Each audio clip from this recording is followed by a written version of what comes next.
নমস্কার, আমি প্রহেলী ধর চৌধুরী। আজ ৮০তম স্বাধীনতা দিবসের দিন। আমার একটা খুব বড় ইচ্ছা পূরণ হতে চলেছে।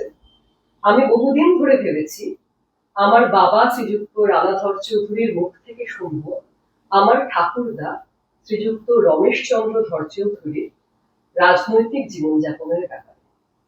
তার কারণ, শ্রীযুক্ত রমেশচন্দ্র ধর চৌধুরী প্রায় দীর্ঘ ৬ বছর সময় ব্রিটিশ শাসনকালে পরাধীন ভারতবর্ষের জেলে ছিলেন স্বাধীনতার লড়াইয়ের জন্য। সেই ঘটনাটার ব্যাপারে আমি দাদুর কাছ থেকে কিছুই শুনতে পারিনি, তার কারণ আমি জন্মানোর অনেক আগেই তিনি আমাদের ছেড়ে চলে যান। আমার বহুদিনের স্বাদ ছিল বাবার কাছ থেকে একটা ডকুমেন্টেশন করবো, যেহেতু বাবা তাকে পেয়েছেন একটা দীর্ঘ সময়। এই দাদুর এই রাজনৈতিক যাপনের পুরো আলোচনাটা আমরা একটি ফ্রেমবন্দি করতে চলেছি। আমরা শুরু করছি। বাবা, প্রথমেই তোমাকে জিজ্ঞাসা করব, বাবা হিসাবে তুমি তো ঠাকুরদাকে পেয়েছো, ছেলে হিসাবে তোমার যে অভিজ্ঞতা সেটা যেমন আমাদের একটুখানি বলো, সেই সাথে এটাও বলো যে মানুষ হিসাবে, একজন রাজনৈতিক ব্যক্তিত্ব হিসাবে, এবং তিনি যেহেতু একজন ডাক্তার ছিলেন, একজন ডাক্তার হিসাবে, এবং সব থেকে গুরুত্বপূর্ণ সম্ভবত যে দেশের একজন নাগরিক হিসাবে তুমি তাকে কিভাবে দেখেছো? বাবা ছিলেন ডাক্তার। ডাক্তার হিসাবে যে ডাক্তারি করতেন, কিন্তু মানুষ, তার ব্রত ছিল মানুষের সেবা করা। সেই হিসাবে যদি গরিব কেউ পয়সা না দিতে পারতো, তার কাছে পয়সাই চাইতো না, উপরন্ত ওষুধ দিয়ে দিত। তা মানুষ হিসাবে উনি প্রচণ্ড শান্ত প্রকৃতির লোক ছিলেন। তার মূল কথা ছিল যে পড়াশোনা তো করতেই হবে, সাথে মানুষ হিসাবে তুমি তৈরি হও। আমি চাই আমার ছেলে যাতে মানুষ হয়। তার জীবনী সম্বন্ধে বা কিছু বলেনি, যা শুনেছি আমি তার বন্ধু বান্ধবের মুখে, যারা তার আন্দোলনের সাথে জড়িত ছিল, তারাই আমাদেরকে যা বলার বলে গেছে। দাদু তো ডাক্তারি করতেন, সেটা কি তখন তোমরা তো কুমিল্লার যাত্রাপুরের বাসিন্দা, তখন বাংলাদেশে, তখনও তো বাংলাদেশ হয়নি, তো অভিন্ন ভারতবর্ষের যাত্রাপুরে আর কি, সেই সময়টার একটুখানি যদি তোমাদের থাকার জায়গা, দাদু সেখানে কিভাবে চিকিৎসা করতেন, সাধারণ মানুষের কাছে তার জনপ্রিয়তা ছিল সাংঘাতিক, আমি শুনেছি, একটু ছোট্ট করে যদি সেটা বল। আমরা ছিলাম যাত্রাপুরের একটা যে অঞ্চলে, সে অঞ্চলে বাবা ছাড়া আর কোনো ডাক্তার ছিল না। বাবা ছিল মূলত, সে সময় কলেরা হতো মাঝে মাঝে, কলেরাতে ভুগত, কিন্তু বাবাকে কলেরা স্পেশালিস্ট বলা হতো। কারণ কলেরা হলে পরে এমনকি মারা গেছে ভেবে বের করে দিয়েছে ঘর থেকে, বাইরে রেখেছে। সে সময় তো কলেরা রোগীর পাশে থাকতে চাইতো না কেউ, কারণ তখন মহামারী হিসাবেই দেখা হতো। কলেরা যখন হতো মহামারী হতো। তা বাবা কিন্তু সেসব পেশেন্টকে অনেক সময় বাঁচিয়ে দিয়েছে। এটা একটা উল্লেখযোগ্য ঘটনা। যখন পাকিস্তান ভাগ হয়, এই ভাগটা ওরা মানতে পারেনি। বাবাকে ওই গ্রাম থেকে হিন্দু মুসলমান মিলে বলেছিল যে আপনি যাবেন না। কিন্তু এটা তোমরা যখন দাদু যখন এলেন, সেটা কোন সময় দাদু এসেছিলেন এখানে? বাবা 50 সালে এখানে এসেছিলেন। কিন্তু সে তার আগে তো মোটামুটি 40 থেকে, আমি যতদূর আমি নির্ভুল কিনা জানি না, 40 থেকে যে সাম্প্রদায়িক দাঙ্গাটা আস্তে আস্তে একটা ভয়াবহ রূপ নিয়েছিল, তারপরেও 50-এ যখন তিনি চলে আসতে চাইছেন, আমাদের একটা উল্লেখযোগ্য বিষয় আমি জানলাম, সেই সময়েও কিন্তু এত মারামারি, এত রক্তপাতের পরেও কিন্তু হিন্দু মুসলমান নির্বিশেষে এত ঘটনার পরেও তাকে কিন্তু আসতে বারণ করেছিলেন, শুধুমাত্র ভালোবাসার জন্য। তার রাজনৈতিক, এই সময় তার রাজনৈতিক যাত্রাপথটা সম্বন্ধে যদি একটু বলো, তিনি কার আদর্শে অনুপ্রাণিত ছিলেন, এবং তিনি কাদের সাথে, তার সহযোদ্ধা কারা ছিলেন, কাদের সাথে মূলত কাজ করেছিলেন? বাবা অ্যাকচুয়ালি ডাক্তার প্রফুল্ল ঘোষ, যে প্রথম মুখ্যমন্ত্রী, বাবাকে খুব ভালোবাসতেন। বাবা এমনকি কুমিল্লার অভয়াশ্রমে গিয়েও কাজ করেছে ডাক্তার হিসাবে, এমনকি চরকাও কেটেছে। তখন চরকা কাটতে হতো অভয়াশ্রমে। গান্ধীজির অনুপ্রেরণায় প্রফুল্ল ঘোষ অনুপ্রাণিত ছিলেন তখন। স্বাধীনতার সংগ্রামী হিসাবে প্রফুল্ল ঘোষও নিজেকে জড়িয়ে ফেলে, বাবাও ভীষণভাবে জড়িয়ে ফেলে ওতপ্রোতভাবে নিজেকে। কিভাবে এই রাজনৈতিক একটু শুরুর যাত্রাপথটা যদি একটুখানি বলো, যে কিভাবে আর কি দাদু ক্রমশ এই ব্যাপারটাতে, মানে উনি তো একজন প্রফেশনাল ছিলেন ডাক্তার হিসাবে, সেখান থেকে কিভাবে আর কি এই জার্নিটা দাদু শুরু হলো? বাবা একজন তখন যে উত্তাল ভারত, সে উত্তাল ভারতে প্রায় অনেকেই কিন্তু নিজেদের ওর মধ্যে আন্দোলনের মধ্যে জড়িয়ে ফেলে। সেই জড়িয়ে ফেলতে গিয়েই মহাত্মা গান্ধীর আন্দোলন, সত্যাগ্রহ আন্দোলন বাবা যোগ দেয়। প্রফুল্ল ঘোষের সান্নিধ্যে আসে। প্রফুল্ল ঘোষ বাবাকে ভীষণ স্নেহ করতো এবং মাঝে মাঝে জেলে যেত। ওই জেলে আন্দোলনে যেত, জেল যেত, হয়তো 6 মাস, 8 মাস, 1 বছর এভাবে করে জেল কাটতো। আমরা দেখেছি যে বাবা নিজের কথা নিজে বলেনি কোনোদিন। আমি শুনেছি যে ওনার বন্ধুদের মুখে, যে যেমন প্রবীর মাস্টার তার মধ্যে একজন ছিলেন, বাবার খুব কাছের লোক, তা ওনার মুখে শুনেছি যে বাবা বারবার এরকম জেলে গেছে। ওরাই বলছে প্রায় 6 বছর জেল কেটেছে টোটাল।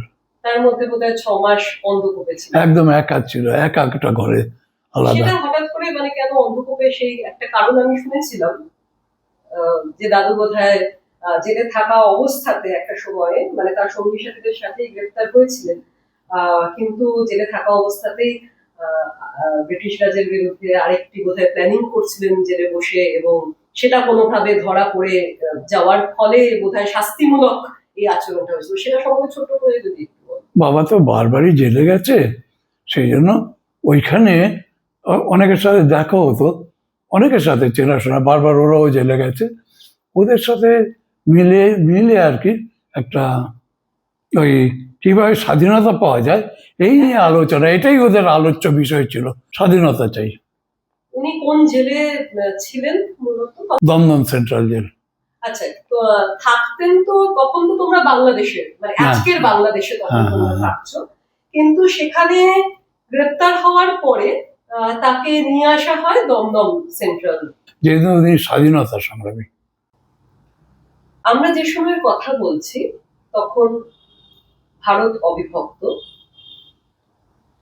সেই সময় সাধারণ মানুষ স্বাধীন ভারতবর্ষকে যেভাবে দেখতে চেয়েছিলেন, একটা সময়ের পরে, বিশেষ করে 46-এর পর থেকে 50 পর্যন্ত, বা 50-এর পরে তো সেটা অবশ্যই কন্টিনিউ হয়েছে, ক্রমশ এই ব্যক্তি চাহিদাগুলো আস্তে আস্তে আমাদের সামনে স্পষ্ট হতে থাকে। রাজনৈতিক নেতাদেরও যে চাহিদার মধ্যে যে মতবিরোধ, সেটাও খুবই স্পষ্ট হতে থাকে। আমি জানতে চাইবো যে স্বাধীন ভারতবর্ষটাকে দাদু ঠিক কিভাবে দেখতে চেয়েছিলেন? ওর বাবা কোনোদিন চায়নি যে এই ভারতটা ভাগ হোক, স্বপ্নেও ভাবতে পারেনি যে ভাগ হয়ে যাবে, আমরা আলাদা ওপারে চলে আসবো, তখন বা স্বপ্নেও ভাবতে পারেনি।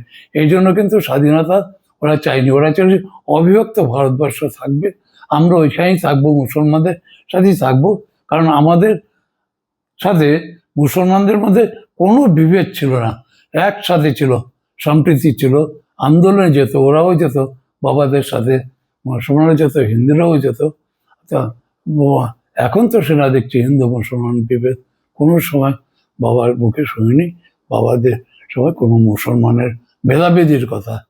তাহলে এই যে দেশ যে ভাগ হলো, এটা তার মনকে, তার সত্তাকে কিভাবে আঘাত করেছে? বাবা তো কোনো অবস্থায় চায়নি যে দেশটা ভাগ হোক বা আমরা ওপার থেকে আরেকটা জায়গায় চলে আসি উদ্বাস্ত। বাবার কাছে হিন্দুও যাচ্ছিল, মুসলমানও যাচ্ছিল, ডাক্তার হিসেবেও ছিল, এমনি ব্যক্তি হিসেবেও বাবার কাছে ওরা সবাই সমান। সেইটাই কি কারণ যে যখন তোমরা চলে আসলে ভারতবর্ষে, এবং আমি এটা শুনেছি যে একজন স্বাধীনতা সংগ্রামী হিসাবে দাদুকে যে তাম্রপত্র যেটা দেওয়া হয়েছিল, সম্ভবত সেই সময় 1970-এর সময়, না 72-এ যখন তাম্রপত্রটা দেওয়া হচ্ছিল, সম্ভবত ইন্দিরা গান্ধী দিচ্ছিলেন এবং তাকে ডাকা হয়েছিল, তিনি যে তাম্রপত্র গ্রহণ করতে যাননি, এর প্রেক্ষিতটা সম্পর্কে। হুম। বাবা বলেছিল আমি কিছুর জন্য তো দেশ স্বাধীন করিনি, আমরা যারা স্বাধীনতা চেয়েছিলাম, আমাদের স্বাধীনতা পাওয়া হয়ে গেছে, আমরা উম, আর কিছু আমাদের চাহিদা নেই। কিন্তু তার বন্ধু, বাবার বন্ধু এবং পরবর্তীকালে মাও, যে "তো এটা তো তোমার প্রাপ্য, তুমি নেবে না কেন তাম্রপত্র?" বাবা বলছিল না, আমরা স্বাধীনতা সংগ্রামী। ওর মধ্যে তাম্রপত্রটার মধ্যে লেখা আছে ইন্দিরা গান্ধী নে ভেট কিয়া হয়, যে এই যে কথাটা, বলে আমি ওর থেকে ভেট নেবো কেন, এবং আমি কোনো ভাতা চাই না। ওই তাম্রপত্র নিলে ভাতাও দেবে মাসে মাসে, টাকা আমি সাহায্য নেবো কেন? এই জন্য তো আমরা স্বাধীনতার সংগ্রামে যাইনি, আমি কোনো অবস্থায় নেবো না। যা হোক, বন্ধুরা এবং মাও মাকে বলে যে এটা তো দিচ্ছে যারা স্বাধীনতা সংগ্রামী, তা কেন নেবে না? পরবর্তীকালে বাবা নিতে চাপে পড়ে কিছুটা বলা যায় যে ঠিক আছে, ওরা সবাই বলছে, বাবা নিতে অ্যাকচুয়ালি বাধ্য হয় বলা যায়, এবং বাধ্য হয়ে নেয়, এবং যার জন্য তাম্রপত্রটা আমাদের বাড়িতে, আমার কাছে এখনো আছে। আমার খুবই সৌভাগ্য যে দাদুর স্মৃতি হিসাবে আমি প্রত্যেকদিন দেখার সুযোগ পাই। এটা যে আমার জীবনের কি বড় প্রাপ্তি, সেটা ভাষায় বলাটা খুবই মুশকিল। তুমি বললে যে দাদু গান্ধীজির অনুপ্রেরণায় দীক্ষিত ছিলেন, এরকম বলা যেতে পারে। আর কোন কোন আন্দোলনের সঙ্গে তিনি জড়িয়ে পড়েছিলেন, বা আর কোন কোন আন্দোলনের তিনি অংশ হয়েছিলেন, বা তার মুখে শুনেছ? হ্যাঁ, উনি ওই গান্ধীর ডাকে যখন জেল থেকে আসলো, কিছুদিন থাকলো, আবার চলে যেত হয়তো জেলে, ডাকে একটা আন্দোলন হচ্ছে, সত্যাগ্রহ আন্দোলন হচ্ছে, চলে গেল ওদের সাথে, সবার সাথে চলে গেল একসাথে। আর ডাক্তার প্রফুল্ল বসুর এখানে দীর্ঘদিন ছিলেন উনি, এবং ওই অভয়াশ্রমে ওইখানেও সেবা করেছে ডাক্তার হিসাবে, এবং আচ্ছা, ওখানে উনি ডাক্তারিও করতো, ডাক্তারি করতেন আর কি। উনি তো- ডাক্তার এবং হিসাবে। উনি বোধহয় বরানগরে পরবর্তীকালে আর কি একটা আমরা স্কুলও না, স্থাপন করেছিলেন। বেলঘরিয়া ছিল, আরে না, আমরা ছিলাম বেলুড়ে ছিলাম এসে, প্রথমে, হ্যাঁ। বেলুড়ে এসে আমরা জমি কিনে, বাবা পুকুর সহ একটা জমি কিনে, কিন্তু কতটা ছিল? আমরা আমরা খুব 1 বিঘা জমি। আচ্ছা। আর ওইখানে যেহেতু একটা ডাকাতি হয়, খুব দূর দূর বাড়ি ছিল, সেই জন্য আমার মা, আমরা তখন খুবই ছোট, একদম শিশু, আমাদের নিয়ে তখন ওইখান থেকে আমরা চলে আসি। কলোনি অঞ্চলগুলোতে মূলত মানে ওপারে বাংলার লোকরা এসে তারা একটু বসবাস উদ্বাস্তু করে, হয়ে এসেছে। উদ্বাস্তু, সেই অঞ্চলগুলোতে বেশিরভাগ বর্ণগরে দেখলো যে ঘনবসতি, আর যাগুলো ফাঁকা, পুরো ফাঁকা। সেই জন্য আমরা মল্লিকগড়িতে আমরা জমি কিনে, তখন একটু দেরি হয়ে গেছে আসতে, আমরা একটা জমি কিনে ওইখানে আমরা বসবাস করি। সামনেই আমাদের ডিসপেন্সারি, বেলুড়েও ছিল স্টেশনের পাশে একটা ডাক্তারখানা। এখানে একটা ছোট্ট জিনিস বলে রাখি।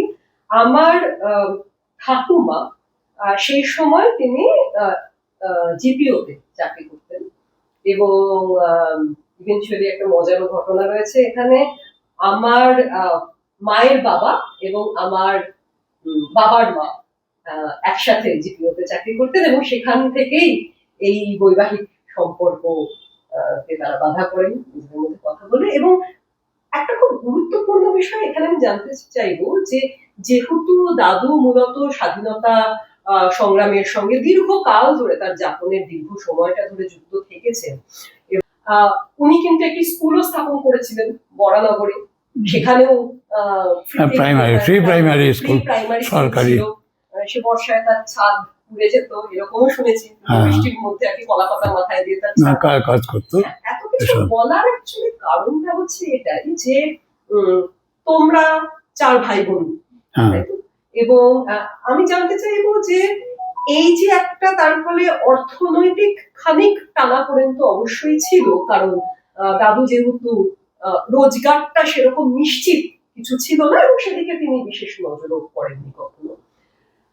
ঠাকুমা এই বিষয়টাকে কিভাবে দেখেছিলেন, এবং দাদুকে এই সংগ্রামে এগিয়ে দেওয়ার পেছনে তার কি ভূমিকা ছিল, এবং তার নিজস্ব কোনো ভূমিকা ছিল কিনা, বা সংসারের রাশটাকে তিনি কিভাবে সেই সময় তুলে নিয়েছিলেন?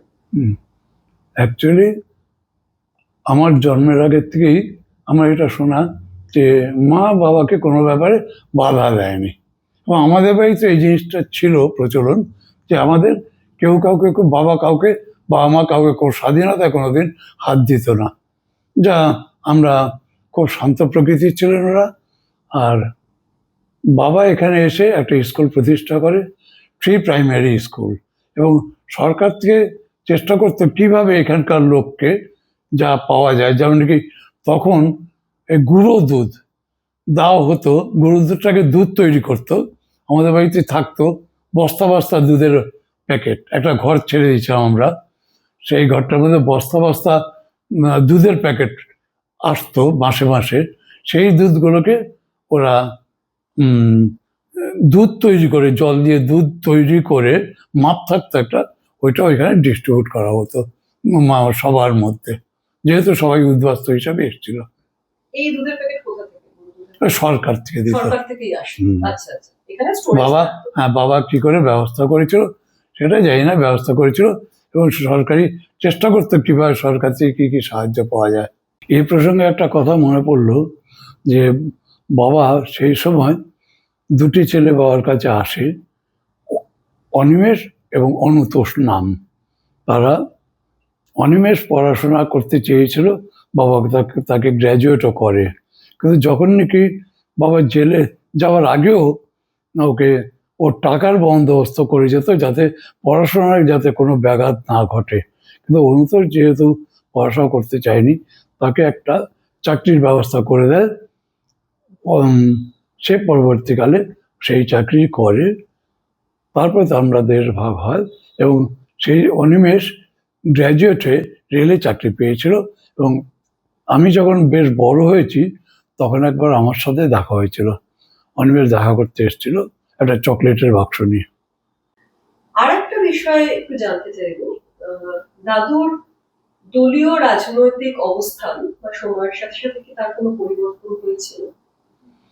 বাবা তো গান্ধীজির আদর্শ অনুপ্রাণিত হয়ে তখন স্বাধীনতা আন্দোলনে যোগ দেয়। পরবর্তীকালে ডক্টর প্রফুল্ল ঘোষ পিএসপিতে জয়েন করে চলে যায়, সাথে বাবাকেও নিয়ে যায়। বাবা তার পর থেকে আজীবন পিএসপি করে। বরানগরে যে বিধানসভায় দাঁড়িয়েছিলেন, উনি স্কুল মাস্টার ছিলেন, বিজয়রত্ন সেন শর্মা, যদিও সরে গেছে, তার হয়ে বাবা কাজ করেছে।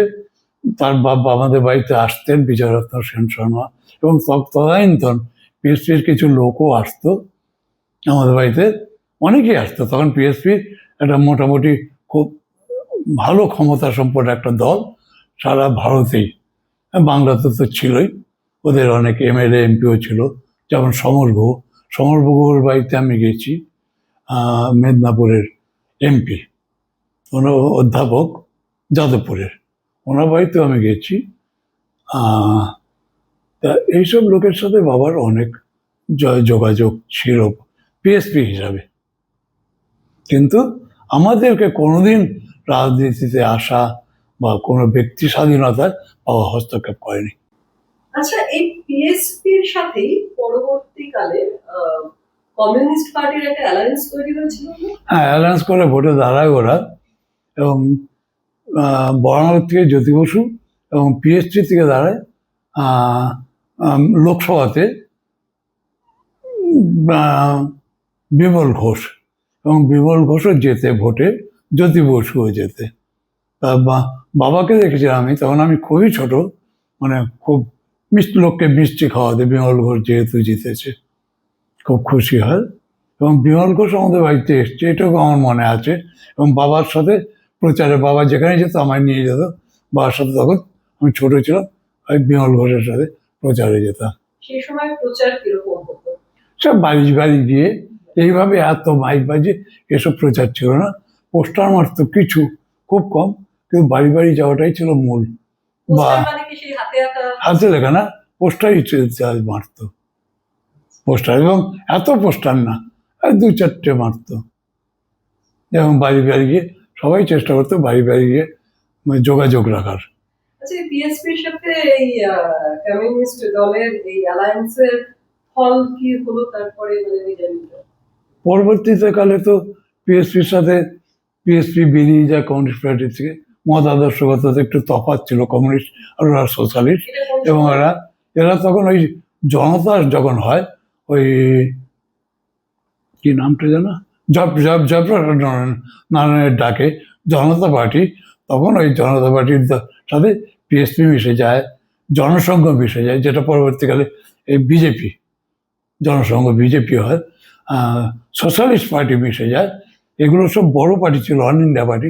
এরা সব ওর ডাকে, জয়প্রকাশ নারায়ণ ডাকে ইন্দিরা গান্ধীর বিরুদ্ধে ওরা ভোটে দাঁড়ায় এবং জনতা পার্টি ভোটে জেতে। হ্যাঁ, কিন্তু তারপরে জনতা পার্টি জিতে অনেকগুলো সিটও পায় সম্ভবত। হ্যাঁ, তারপরে আবার তো এই পার্টিগুলো সব ভেঙে যায়, বেরিয়ে আসে। বেরিয়ে ডাবল আসে। ওদের যে অধিষ্ঠান ছিল, মানে আরএসএস এর সঙ্গে থাকবে নাকি থাকবে না, সেই আমি এটা যতটা পড়েছি যে আরএসএস এর সাথে মতাদর্শগত একটা বিরোধ তৈরি হচ্ছিল। এই যে জনতা পার্টি, যেখানে অন্যান্য দলগুলো, পিএসপির মতন অন্যান্য দলগুলো আর কি সংযুক্ত হয়েছিল, এবং আজকের দিনে যে বিজেপি, তারা সিদ্ধান্ত গ্রহণ করে যে তারা আরএসএস এর সাথে থাকবে। সেই সিদ্ধান্ত গ্রহণের পরে সম্ভবত এই পিএসপি এবং অন্যান্য দলগুলো ওই জনসংঘ থেকে বেরিয়ে যায়, জনতা পার্টি থেকে বেরিয়ে যায়, এবং জনসংঘ সেই সময় তৈরি হয়। আর জনসংঘ সাথে মতবিরোধ ছিল, প্রথম থেকেই ছিল, কিন্তু যেহেতু এরা ইন্দিরা গান্ধী বিরোধী হাওয়া ছিল সেই জন্য, এবং এরা ইন্দিরা গান্ধী বিরোধী ছিল সেই জন্য ওরা ওই জনতা পার্টিতে যোগ দেয়। কিন্তু বিজেপির সাথে, মানে জনসংঘের সাথে, ওদের জনসংঘের সাথে মূলত ওদের সাথে মত মেলে না, এবং পরে এরা সব সোশ্যালিস্ট পার্টিগুলো সব বেরিয়ে আসে, পিএসপি এবং জনতা পার্টি পড়ে যায়, এবং পিএসপি বেরিয়ে আসে, আবার পিএসপি আসে, ওইদিকে অন্যরকম দল তৈরি করে, আর বিভিন্ন দল তৈরি হয়, জনসংঘ তৈরি হয়। জনসংঘ তখন জনসংঘ থেকে বেরিয়ে এসে বিজেপি তৈরি হয়, তারা জনসংঘ নামটা পাল্টে দেয়, বিজেপি করে। আমি শুনেছি যে দীর্ঘকাল জেলবন্দি থাকা অবস্থায় তার উপরে যে চূড়ান্ত শারীরিক এবং মানসিক নির্যাতন হয়েছিল, এবং 6 মাস অন্ধকূপে থাকাটা তাকে মানসিকভাবে, শারীরিকভাবে তো বটেই, সাংঘাতিক বিপর্যস্ত করেছে। আমি একটু জানতে চাইবো যে দাদু তো খুব কম বয়সেই এক কথায় চলে যান।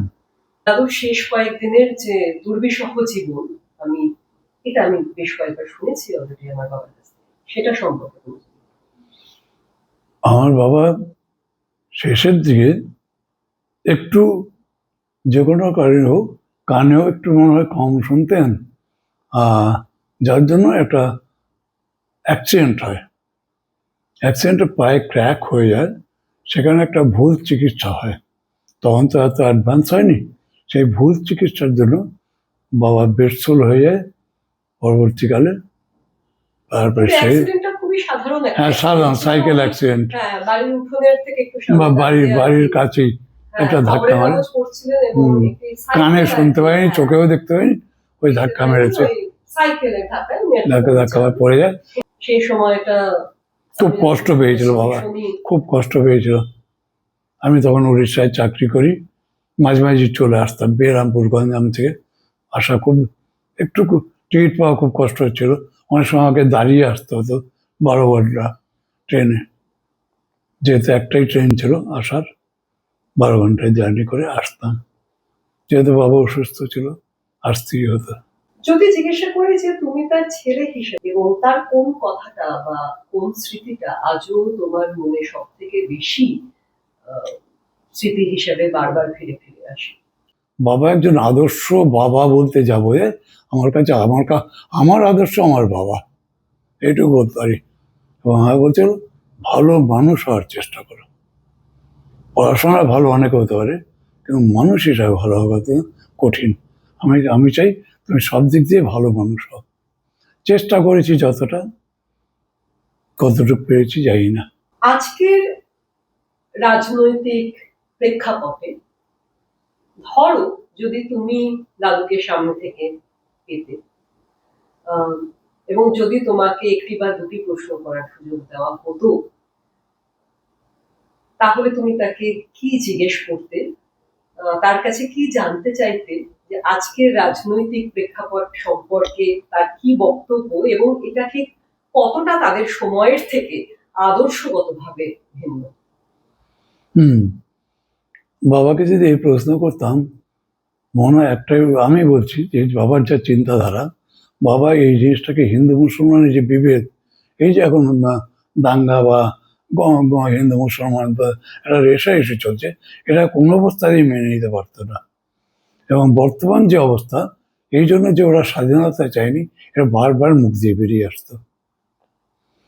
স্বাধীনতা চেয়েছিল হিন্দু মুসলমান একভাবে থাকবো, এক দেশ এক প্রাণ।